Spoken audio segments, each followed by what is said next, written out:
जय माँ काली मित्रों, आपका मेरे चैनल माँ काली महाकाल शक्ति उपासना में स्वागत है। मित्रों, अगर आप मेरे चैनल पर नए हैं तो आप मेरे चैनल को सब्सक्राइब कीजिए, लाइक कीजिए, शेयर कीजिए, साथ ही नोटिफिकेशन बेल को भी प्रेस कीजिए, जिससे मेरी आने वाली वीडियोस का नोटिफिकेशन आपको तुरंत मिल जाए। मित्रों, आज का जो विषय है वो विषय ये है कि अगर आपको स्वप्न में सांप दिखाई देते हैं तो उसका क्या अर्थ होता है और उसका हमारे जीवन पर क्या प्रभाव होता है। देखिए, जो सांप स्वप्न में दिखाई देते हैं वो किसी को भी दिखाई दे सकते हैं। वो बच्चा भी हो सकता है, युवा पुरुष या स्त्री भी हो सकती हैं, बूढ़ा भी हो सकता है, कोई भी हो सकता है जिसको सपने में सांप दिखाई देते हैं। अगर आपको सपने में सांप दिखाई देते हैं और अगर सांप आपको काले रंग के दिखाई देते हैं, यानी काले रंग का अगर आपको सांप दिखाई देता है, तो इसका अर्थ ये होता है कि आपके जो पितर हैं वो आपसे रुष्ट हैं और वो पितर आपकी प्रगति को कहीं ना कहीं रोक रहे हैं। इसी कारण से आपको सांप के रूप में स्वप्न में दर्शन देते हैं। अगर आपका कोई अच्छा कार्य होने वाला है, आपका कोई अच्छा कार्य है जो बनने के लिए जा रहा है, और उसी दौरान अगर आपको सांप दिखाई दे या काले रंग का सांप दिखाई दे, तो इसका अर्थ ये होता है कि जो कार्य आपका बनने वाला है वो अब बिगड़ने वाला है। वो कार्य आपका बनेगा नहीं, उसमें कोई ना कोई अड़चन आएगी।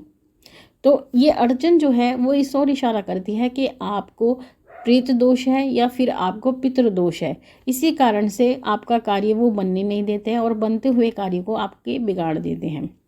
अगर आप किसी कंपटीशन की तैयारी कर रहे हैं या कोई कंपटीशन में आप सफलता पाना चाहते हैं, कोई नौकरी की तैयारी कर रहे हैं, और उस समय पर अगर आपको स्वप्न में सांप दिखाई दे या फिर आपके जो मरे हुए आपके रिश्तेदार होते हैं, जैसे आपके या आपके घर परिवार के ही लोग होते हैं, जैसे दादा दादी होते हैं, नाना नानी, मामा चाची, कोई भी फूफा बुआ, कोई भी जो मर चुके हैं, इस संसार में नहीं हैं, अगर आपको वो स्वप्न में दिखाई देते हैं तो इसका अर्थ यह है कि आप जो परीक्षा की तैयारी कर रहे हैं आप उसमें सफल नहीं हो पाएंगे और आप या फिर आप कुछ ही नंबर से फेल हो जाएंगे, यानी बिल्कुल नियर टू करके आप एग्ज़ाम में फेल हो जाएंगे, आप सफल नहीं हो पाएंगे। तो ये सब बातें इशारा करती हैं कि आपके घर में पितृ दोष है और प्रेत दोष है। तो सांप का दिखना ही ये इस ओर इशारा करता है कि आपके घर में पितृ दोष है। तो उसके लिए आपको उसकी शांति करानी चाहिए। पितरों की शांति कराना बहुत आवश्यक होता है, क्योंकि पितृ दोष जिस घर में होता है उस घर में कोई भी काम बनता नहीं है, उनके रोजगार बिल्कुल नहीं चलते हैं, उनके घर में कोई भी शुभ कार्य नहीं होता है और ना ही किसी संतान की उत्पत्ति होती है। अगर होती भी है तो लड़कियां लड़कियां ही होती हैं, कोई भी पुत्र संतान पैदा नहीं होती है पितृदोष के कारण। या फिर आपके घर में पितृ रूठ जाने के कारण भी नकारात्मक ऊर्जाएं प्रवेश कर जाती हैं, जो आपको बहुत ज़्यादा परेशान करती हैं, आपके हर तरह से आपको कष्ट देती हैं। या जिनको शारीरिक रूप से भी कष्ट रहता है, यानी कोई ना कोई बीमारियाँ उनको रहती है, कोई भी बीमारी ऐसी हो जाती है जिसका कोई इलाज उन्हें नहीं मिलता है, या फिर कोई ऐसी बीमारी होती है जो किसी भी रिपोर्ट में नहीं आती है, ऐसी भी बीमारियां होती हैं। तो ये सभी बीमारी का कारण जो होता है वो पितृदोष ही होता है। तो उसके लिए आपको अपने पितृदोष का निवारण कराना चाहिए। पितृदोष के निवारण के लिए आपको अपने घर में भागवत पाठ कराना चाहिए, भागवत पूजन कराना चाहिए।